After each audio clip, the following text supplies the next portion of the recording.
Première partie. Outils nécessaires à une lecture méthodique d'une convention fiscale. La maîtrise des outils est nécessaire à une lecture méthodique d'une convention fiscale de non-double imposition. En tant qu'outil nécessaire, il a été présenté la nécessité de maîtriser l'objet et les objectifs d'une convention de non-double imposition, chapitre 1, les principes fondamentaux nécessaires à la compréhension de la fiscalité internationale, chapitre 2, et enfin, les règles régissant l'interprétation des conventions fiscales internationales en chapitre 3. Chapitre 1. Objet et objectifs d'une convention de non-double imposition. Saisir l'objet et les objectifs d'une convention fiscale permet de comprendre la logique qui gouverne la discipline et l'évolution de cette logique. Section 1. Objet d'une convention de non-double imposition. Comprendre l'objet d'une convention fiscale passe par saisir l'importance du droit interne dans la fiscalité internationale et les modalités pour éviter la double imposition et assurer un partage équitable de l'imposition des opérations transfrontalières entre les pays concernés. Importance du droit interne. Une convention fiscale a pour objet de traiter les situations en vue d'éviter la double imposition, mais n'a pas pour objet d'instituer une imposition lorsque la convention ne donne pas explicitement à un État le droit d'imposer un revenu. Un tel droit ne doit pas se présumer. Bruno Gouttière, Les impôts dans les affaires internationales, édition Francis Lefebvre. Le droit interne est dans ce sens essentiel, aussi bien pour déterminer le régime applicable aux revenus de source tunisienne qu'aux revenus de source étrangère. Un revenu de source tunisienne versé à un non-résident non établi en Tunisie. Un revenu de source tunisienne versé à un non-résident non établi en Tunisie n'est imposable en Tunisie que si et seulement si ce revenu est imposable en Tunisie par une disposition de droit interne et son imposition est prévue par la CFI conclue entre la Tunisie et le pays de la résidence du bénéficiaire. CFI Convention fiscale internationale. A contrario, pour qu'un revenu de source tunisienne versé à un non-résident non établi ne soit pas imposable en Tunisie, il faut qu'il ne soit pas soumis à l'impôt en Tunisie par une disposition de droit interne. Dans ce cas, ce revenu n'est pas imposable en Tunisie, même si son imposition en Tunisie est autorisée par la CFNDI, par la Convention fiscale de non-double imposition internationale conclue entre la Tunisie et le pays de résidence du bénéficiaire. Ou même s'il est imposé en droit interne, l'imposition du dit revenu n'est pas prévue par la Convention fiscale de non-double imposition. Revenu de source étrangère réalisé par un résident en Tunisie. Petit a, personne physique. Les revenus de source étrangère réalisés par une personne physique sont régis par les articles 36 et 37 du Code de l'IRPP-IS. Ainsi, selon les règles de droit commun, les revenus de source étrangère réalisés par une personne physique résidente en Tunisie sont imposables en Tunisie, sauf lorsqu'ils n'ont pas subi un impôt sur le revenu dans le pays de la source. Cette disposition de droit commun dispense de toute autre analyse, puisque dès lors qu'un revenu de source étrangère a été imposé à l'étranger, que le pays de la source ait conclu ou non une convention fiscale de non-double imposition internationale avec la Tunisie, le dit revenu n'est plus soumis à l'impôt en Tunisie. Petit b. Personne morale. Il incombe de distinguer entre les revenus réalisés dans le cadre d'un établissement stable à l'étranger et les revenus réalisés par une société en Tunisie et non rattachés à un établissement stable situé à l'étranger. Revenus réalisés dans le cadre d'un établissement stable à l'étranger. Ces revenus se situent en dehors du champ territorial de l'impôt sur les sociétés tunisien. Les bénéfices réalisés par l'établissement stable ne sont pas imposables en Tunisie et les pertes ne sont pas déductibles du résultat fiscal en Tunisie. Ce régime s'applique aussi bien aux établissements stables implantés dans un pays qui a conclu une convention fiscale avec la Tunisie, ou dans un pays n'ayant pas conclu de convention fiscale de non-double imposition avec la Tunisie. Par rapport aux revenus de source étrangère réalisés directement par une société tunisienne, ces revenus sont imposables en Tunisie, sauf si une disposition d'une convention fiscale de non-double imposition prévoit l'imposition exclusive du dit revenu dans le pays de la source. Si une convention fiscale de non-double imposition internationale prévoit l'imposition exclusive dans le pays de la source, le revenu n'est pas imposable en Tunisie, mais la retenue à la source éventuelle opérée par le pays étranger n'est pas imputable sur l'impôt sur les sociétés tunisien. Si le revenu est imposable en Tunisie, il convient de distinguer selon que le pays de la source ait conclu une convention fiscale de non-double imposition avec la Tunisie ou non. En présence d'une convention fiscale de non-double imposition, le revenu de source étrangère est imposable en Tunisie et la source et la retenue à la source éventuelle opérée à l'étranger est imputable sur l'impôt sur les sociétés tunisien dans la limite de l'impôt sur les sociétés dû en Tunisie au titre du dit revenu. En l'absence d'une convention fiscale de non-double imposition, le revenu de source étrangère est imposable en Tunisie et la retenue à la source éventuelle subie dans le pays de la source constitue une charge non déductible de l'assiette de l'impôt sur les sociétés dû en Tunisie, ce qui équivaut à payer l'impôt sur les sociétés en Tunisie et dans le pays de la source.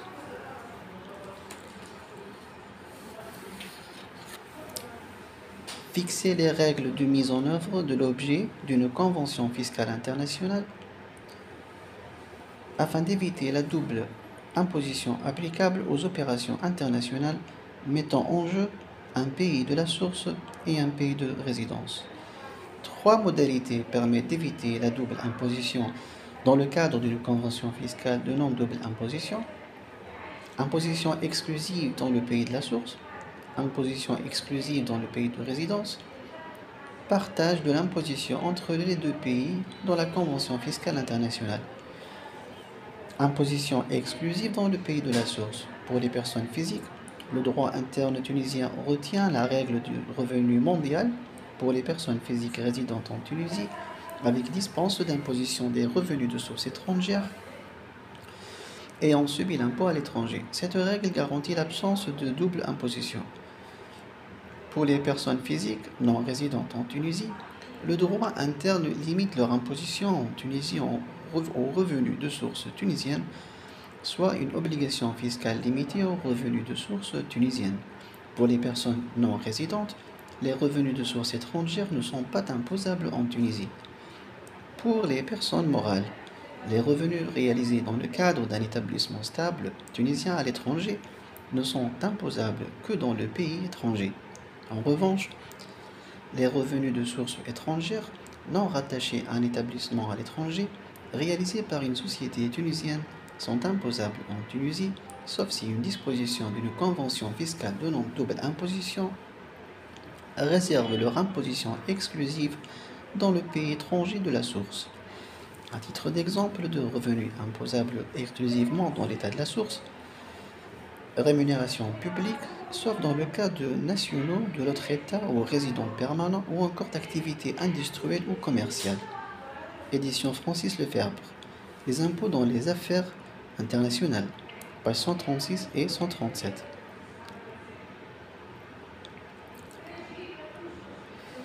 Imposition exclusive dans le pays de résidence. Principalement, le droit d'imposer est réservé par une convention à l'état de résidence, notamment dans les deux cas suivants. Premier cas, le dit revenu où l'opération ne se rattache pas à un établissement stable ou à une base fixe, et la convention où le droit interne du pays de la source ne prévoit pas l'imposition du revenu dans l'état de la source. Dans ce cas, le revenu est imposable exclusivement dans l'état de la résidence.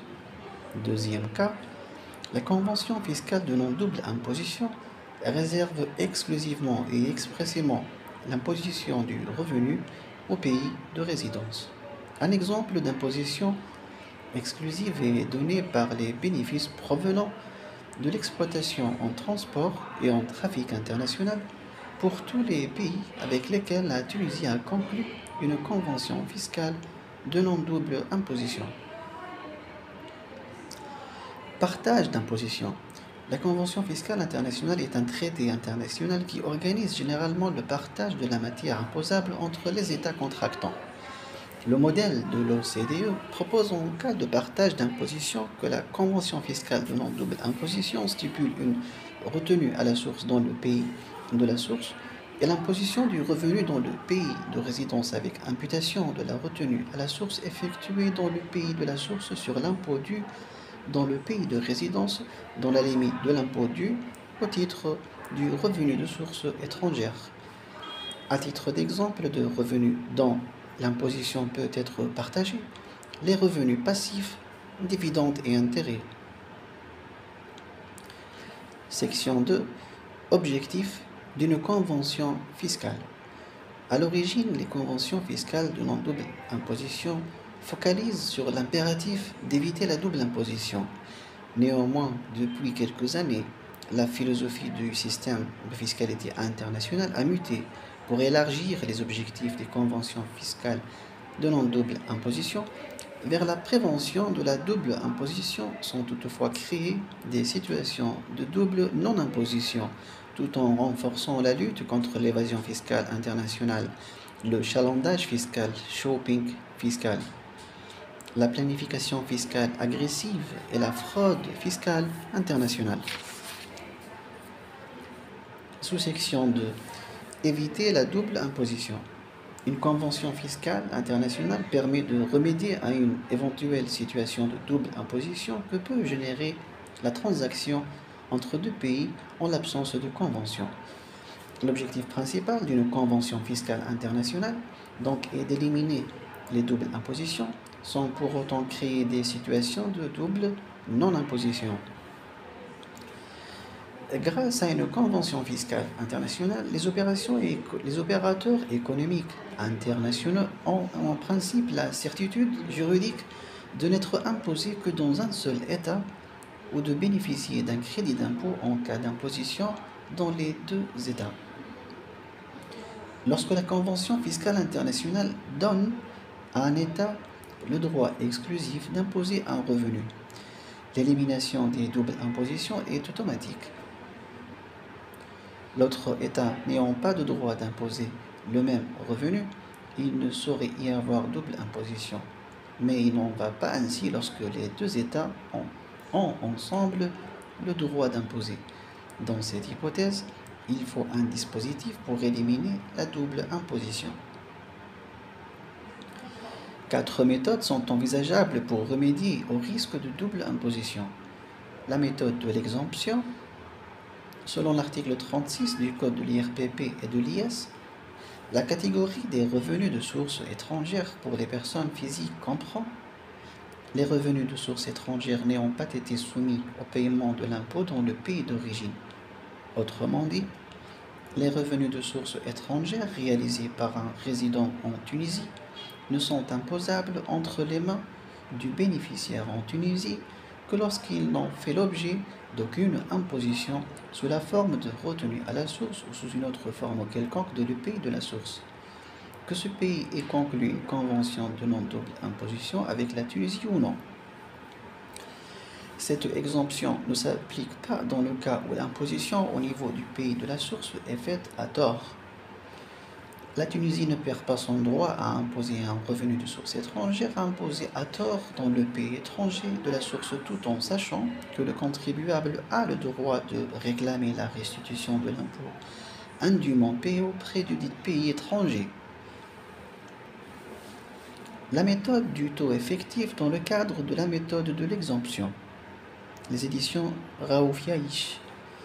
Dans le cadre de la méthode de l'exemption, le pays de résidence pourrait, pour calculer le montant de l'IR dû sur les revenus autres que ceux de source étrangère ayant subi l'impôt à l'étranger, tenir compte de ces revenus de source étrangère pour les besoins de la détermination des tranches d'imposition et par voie de conséquence ce taux d'imposition du revenu. Ainsi, dans le cadre de la méthode du taux effectif, l'impôt sur le revenu calculé sur les revenus imposables est déterminé selon la formule suivante. Impôt théorique calculé sur le revenu total mondial divisé par le revenu total mondial multiplié par le total revenu imposable en Tunisie. Un exemple chiffré, bien que non applicable en Tunisie. Monsieur X est un médecin résident du pays A et associé dans une clinique établie dans le pays B. Monsieur X est soumis au régime réel pour les revenus provenant de sa profession libérale. Son bénéfice fiscal dégagé est de 200 millions en 2019. Monsieur X est marié et a 2 enfants mineurs. En sa qualité d'associé, il reçoit des dividendes d'un montant de 45 millions et on subit une retenue à la source libératoire de 10% dans le pays B. Donc, son revenu global, c'est 200 millions plus les 45 millions divisés par 0,9, soit 250 000. Les déductions communes, 300 plus 100 fois 2, 500. Total des revenus imposables, 250 000 moins les déductions, 500. C'est égal à 249 500. L'impôt théorique calculé sur le revenu total mondial, 50 000 fois les 26 fois 2%, plus 199,500 fois 35%, c'est égal à 82,925. Total des revenus imposables, 200 millions. Application de la formule, 82 925 divisé par 250 000 fois les 200 millions, c'est égal à 33,17% fois les 200 millions, c'est égal à 66 340. Dans le cas où on n'applique pas la méthode du taux effectif, l'impôt dû s'élève au revenu global, 200 millions. Les déductions communes, 500 dinars. Le revenu imposable, 200 millions moins les 500, 199 500. Application du barème, 50 000 fois 26,2 plus 149 500 fois 35%. C'est égal à 65 425. La différence entre les deux méthodes s'élève à 66 340 moins 65 425, soit donc 915 dinars. Ce montant est faible en raison de la concentration des classes du barème d'impôt sur le revenu avec une fourchette de taux allant de 26% à 35% dans une fourchette de montant des revenus très concentrés. La Tunisie n'a pas retenu la méthode du taux effectif pour le calcul de l'impôt sur le revenu dû par ses résidents qui réalisent des revenus de sources étrangères exemptés d'impôt en Tunisie. La méthode de l'imputation. On distingue entre la méthode de l'imputation ordinaire, qui consiste à imposer le revenu au niveau des deux États contractants tout en permettant la déduction de l'impôt subi à l'étranger dans la limite de l'impôt dû dans le pays de résidence sur le revenu de source étrangère. Cette limite ne s'applique pas si on retient la méthode de l'imputation intégrale. Cette méthode n'est pas applicable par la Tunisie au niveau de l'imposition des personnes physiques qui bénéficient de la méthode de l'exemption pour les revenus de source étrangère ayant subi l'impôt à l'étranger. En revanche, la Tunisie applique la méthode de l'imputation ordinaire pour les revenus de source étrangère réalisés par les sociétés de capitaux imposables à l'impôt sur les sociétés en Tunisie en raison de leurs bénéfices provenant de l'étranger tels qu'exportation, dividendes et toute opération réalisée à l'étranger en dehors d'un établissement stable à l'étranger. La méthode du crédit fictif, tax paying. La méthode qui donne le crédit d'impôt fictif consiste à permettre l'imputation de l'impôt qui aurait dû être payé dans le pays de la source ou à un impôt supérieur à celui qui aurait été payé dans le pays de la source. Le crédit d'impôt est imputé sur l'impôt dû dans le pays de la résidence avec plafonnement ou sans plafonnement. L'objectif principal de la méthode est de permettre à une personne de bénéficier des avantages qui lui sont accordés par le pays de la source pour rendre le pays de la source plus attractif pour les investisseurs de chacun des deux pays dans l'autre pays, bien entendu sur la base des stipulations convenues entre les deux pays dans la convention qui les unit. La méthode augmente pour l'attractivité fiscale des investissements mutuels. Ne plus permettre la double non-imposition. Dans la nouvelle conception du rôle du système fiscal international, l'interprétation des conventions, notamment conclues entre pays développés et pays en développement, a connu un bouleversement par la remise en cause unilatérale du concept d'assujettissement lorsque l'assujettissement n'entraîne pas dans le cadre de mesures d'avantages fiscaux d'imposition effective substantielle dans le pays de la source.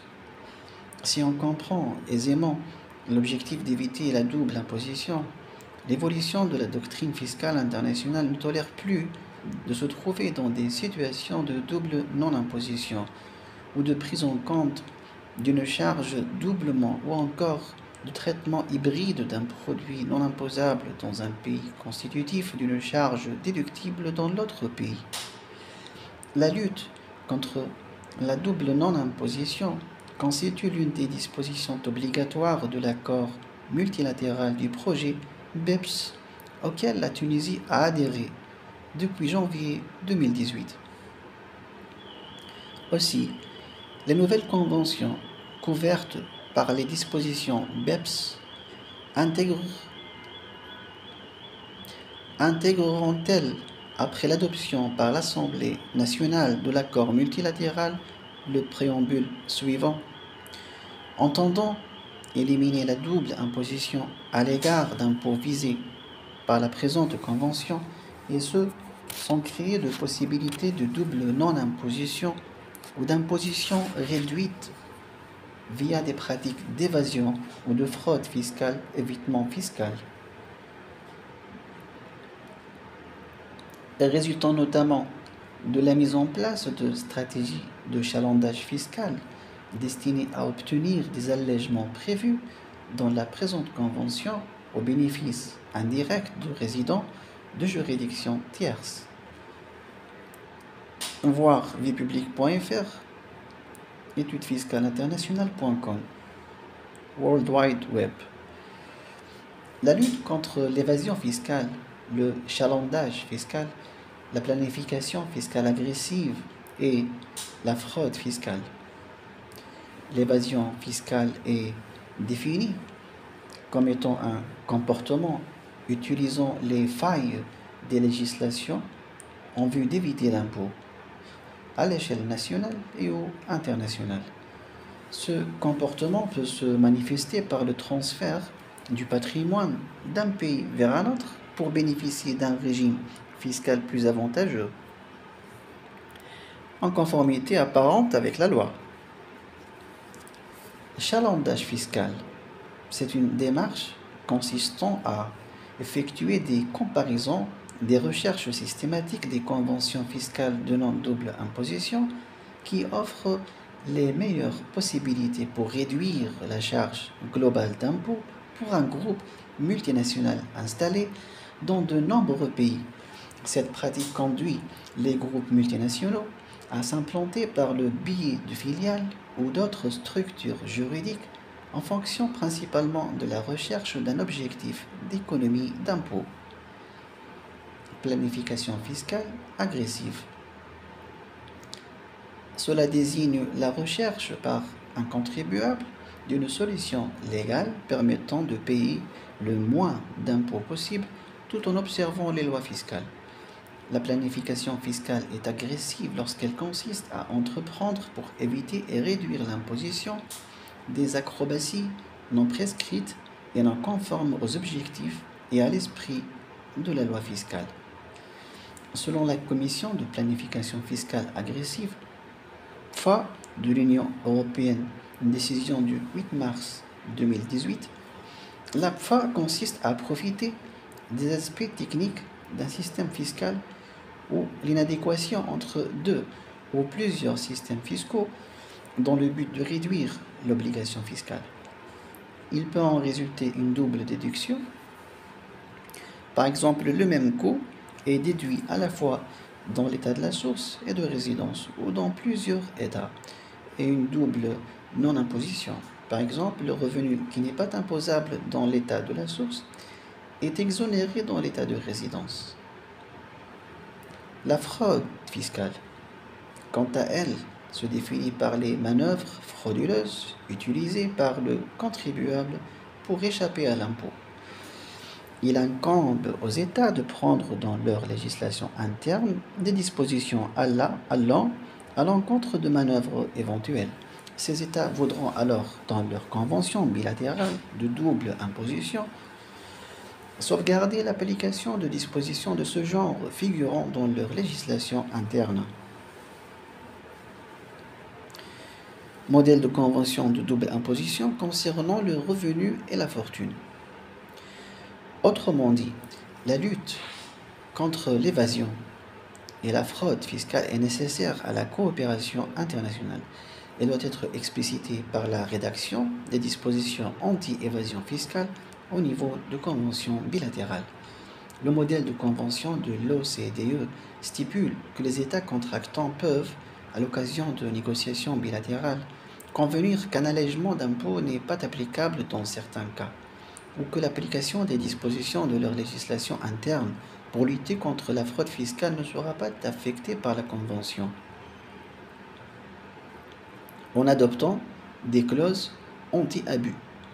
Dans ce sens, le principe selon lequel la fraude corrompt tout permet à un pays de priver l'opérateur non résident du bénéfice de toute disposition avantageuse accordée par la CFI s'il établit que l'opérateur est en situation de fraude.